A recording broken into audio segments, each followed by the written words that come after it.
ایک شخص مرنے کے بعد دیکھتا ہے کہ اس کے اچانک درجے بلند کر دیے جاتے ہیں اور اس کے اوپر جو قبر میں سختیاں سی وہ اٹھا لی جاتی ہیں۔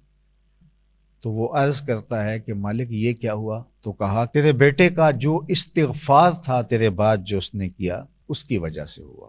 حضرت ابو ہریرہ ایک دعا مانگا کرتے تھے اللہ کی بارے، اللہم اغفر لابی ہریرہ ولأمی ولمن استغفر لہما، اے اللہ ابو ہریرہ کو بخش دے، ابو ہریرہ کی ماں کو بخش دے، اور جو ہم دونوں کے لیے بخشش کی دعا کرے اللہ اسے بھی بخش دے۔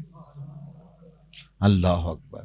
حضرت محمد بن سیرین جلیل القدر تابعی ہوئے، وہ جب بھی دعا مانگتے تھے تو یہ دعا ضرور مانگتے تھے، اللہم اغفر لابی ہریرہ ولأمہ ولمن استغفر لہما، اللہ ابو ہریرہ کو بخش دے، حضرت ابو ہریرہ کی ماں کو بخش دے۔ تو کسی نے حضرت ابن سیرین سے کہا تمہیں حضرت ابو ہریرہ سے کوئی خاص رشتہ ہے محبت کا کہ تم ضرور ان کے لیے ان کی ماں کی بخشش کی دعا کرتے ہو؟ کہا کہ رشتہ تو آپ کا بھی وہی ہے جو میرا ہے، لیکن میں اصل ان کے لیے دعا کر کے ان کی دعا میں شامل ہوتا ہوں، چونکہ انہوں نے کہا تھا اے اللہ ابو ہریرہ کو بخش دے، ابو ہریرہ کی ماں کو بخش دے، اور جو ہم دونوں کے لیے بخشش کی دعا کرے اسے بھی بخش دے، تو میں ان کے لیے دعا کر کے ان کی دعا اپنے حق میں لے رہا ہوں۔ تو حضرت ابو ہریرہ لوگوں کو ترغیب دیتے تھے کہ وہ میری ماں کے لیے دعا کرے، میری ماں کے لیے دعا کرے۔ اللہ اکبر۔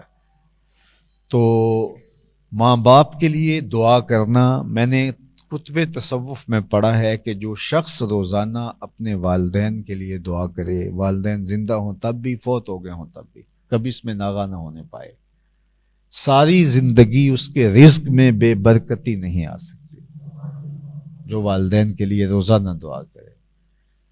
ویسے ہمیں جو ہمارے دین نے اسلوب عبادت دیا ہے، اللہ اکبر، کتنا خوبصورت دین ہے دین اسلام۔ اولاد نمازی ہوگی، 5 گانا نماز پڑھنے کی عادی ہوگی، اہتمام سے دعا نہ بھی کرے تو دن میں کتنی مرتبہ کہے گی ربنا اغفر لی ولوالدی، اللہ مجھے بخش دے، میرے ماں باپ کی مغفرت فرما دے۔ اللہ اکبر۔ ایک شخص کے 4 بیٹے ہیں، 3 بیٹیاں ہیں، 5 بیٹیاں ہیں، اور وہ سارے نماز پڑھتے ہیں، اور ہر نماز میں کتنی مرتبہ یہ تشہد آتا ہے، اور 5 نمازوں میں کتنی مرتبہ آتا ہے۔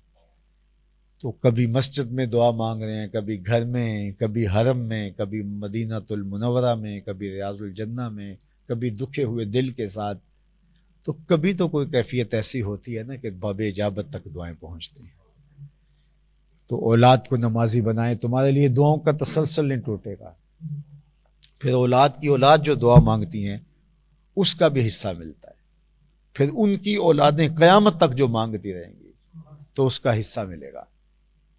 اللہ کے محبوب نے ارشاد فرمایا کہ جب کوئی شخص فوت ہو جاتا ہے تو اس کے اعمال کا سلسلہ منقطع ہو جاتا ہے۔ اذا مات، جب تم میں سے کوئی شخص انتقال کر جاتا ہے تو اس کے اعمال کا سلسلہ منقطع ہو جاتا ہے، اس کے سارے کھاتے کلوز ہو جاتے ہیں، لیکن 3 سلسلے ختم نہیں ہوتے، 3 کھاتے کلوز نہیں ہوتے۔ ان میں سے ایک صدقہ جاریہ، اور دوسری فرمائی علم ينتفع به، ایسا علم جس سے لوگ نفع حاصل کرتے ہیں، اور تیسری بات اشارہ فرمائی وولد صالح يدعو له، وہ اولاد جو اپنے ماں باپ کے لیے دعا کرے، وہ فائدہ اس کا قبر میں پہنچتا ہے۔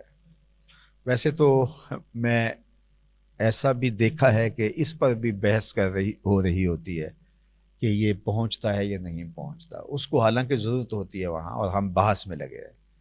اللہ کے محبوب نے ارشاد فرمایا مل میت فی القبر الا کالغریق المتغوص فی البحر، جب کسی شخص کو ہم قبر میں دفن کر کے آتے ہیں تو اس کی حالت ایسی ہوتی ہے جس طرح کوئی شخص پانی میں ڈبکیاں لے رہا ہو، کالغریق المتغوص فی البحر، جس طرح سمندر کے اندر کوئی بندہ وہ ڈبکیاں لے رہا، ہچکولے کھا رہا ہو تو غوطے آ رہے ہیں اس کو، تو اس وقت ینتظر دعوتن، اس وقت وہ انتظار کرتا ہے کہ میرے لیے کسی کے ہاتھ اٹھے، اور جن سے اسے توقع ہوتی ہے وہ بحث کر رہے ہوتے ہیں پہنچتی بھی ہے نہیں پہنچتی۔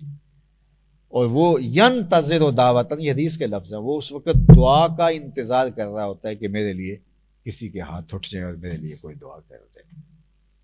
اللہ اکبر۔ سنو، دعا اللہ جل شانہ کو محبوب ہے اور اللہ نے اپنے سے مانگنے کا ہمیں حکم دیا ہے، اور جب کوئی دعا مانگتا ہے تو اللہ اس کو رد نہیں کرتا۔ ان ربکم حیی کریم یستحیی من عبدہ اذا رفع یدیہ الیہ ان یردہما صفرا۔ تمہارا رب حیا کرنے والا، سخی، زندہ اور کریم ہے۔ جب بندے اس کے سامنے ہاتھ پھیلا کے دعا مانگتے ہیں، اللہ فرماتا ہے مجھے شرم آتی ہے ان کے اٹھے ہوئے ہاتھ خالی کیسے موڑ دوں۔ جب انہوں نے مجھ سے مانگا ہے تو پھر میں نہیں دوں گا تو کس در پہ جائیں گے؟ تو والدین کو قبر میں ضرورت ہوتی ہے دعاؤں کی۔ ابھی سے سوچ لو انجام اپنی طوطا چشمی کا، قبر میں تم کو بھی ضرورت ہوگی دعاؤں کی۔ تو یہ والدین کا حق ہے، استغفار لہما، ان کے لیے بخشش کی دعائیں کی جائیں۔